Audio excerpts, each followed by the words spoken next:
Hello guys, welcome to yet another vlog. അപ്പോൾ അമ്മ ഇന്ന് NIT സ്റ്റോറിലേക്ക് ഒരു മാസത്തേക്ക് വേണ്ട അത്യാവശ്യ സാധനങ്ങൾ വാങ്ങാൻ പോകുന്നുണ്ടെന്ന് ഞങ്ങളെടുത്ത് പറഞ്ഞു. അപ്പോൾ ഇന്ന് ഞാനും ഭദ്ര ബേബിയും കൂടെ ഒരു കാര്യമില്ലാതെ കുറ്റിയും പറിച്ച് പോണ ഒരു വ്ളോഗാണ് കേട്ടോ നിങ്ങൾ കാണാൻ പോണത്.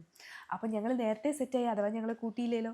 അപ്പം അച്ഛനും അമ്മയും റെഡി ആവുന്നതിന് മുന്നേ ഞങ്ങൾ റെഡി ആയി കേട്ടോ. പിന്നെ നല്ല മഴയായിരുന്നു. ഈ മഴയത്ത് പോകാൻ ഭ്രാന്തില്ലേ എന്ന് ചോദിക്കുന്നവരോട് എനിക്ക് ഒന്നേ പറയാനുള്ളൂ, ബോറടി നിങ്ങളെ ഒരു മനുഷ്യനല്ലാതാക്കും.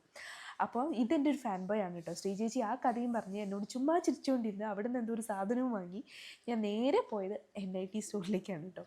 അപ്പം അവിടുന്ന് ഓരോന്ന് അമ്മ ഇങ്ങനെ അച്ഛൻ കാണാതെ പെറുക്കിയിടാൻ തുടങ്ങി. കൂട്ടത്തിൽ ഭദ്രബേബി, ഞാനും ചുക്കാൻ പിടിച്ചു കേട്ടോ. അപ്പം അത് ഇത് എന്നൊക്കെ പറഞ്ഞ് ഭദ്രബേബി ഓരോന്നിനു വേണ്ടി വാശി പിടിക്കുന്നുണ്ടായിരുന്നു. ഒരു കാര്യമില്ലാതെ ഞാനൊരു ചോക്കോസ് എടുത്ത് കയ്യിൽ വെച്ച് കൊടുത്തു.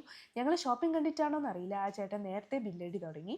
അപ്പോൾ അവിടുത്തെ ഷോപ്പിംഗ് ഒക്കെ കഴിഞ്ഞ് ഞങ്ങൾ നേരെ ഇങ്ങോട്ട് പോകുന്നു. ആൻഡ് സ്വീറ്റ് വാലിയിൽ കയറി ആസ് യൂഷ്വൽ ചായക്ക് കഴിക്കാൻ വാങ്ങിച്ചു. ഈ ചേട്ടനെ കാണിക്കുന്നില്ല എന്നുള്ള പരാതി പ്രകടിപ്പിച്ചുകൊണ്ട് ആ ചേട്ടനെയും കാണിക്കുന്നു.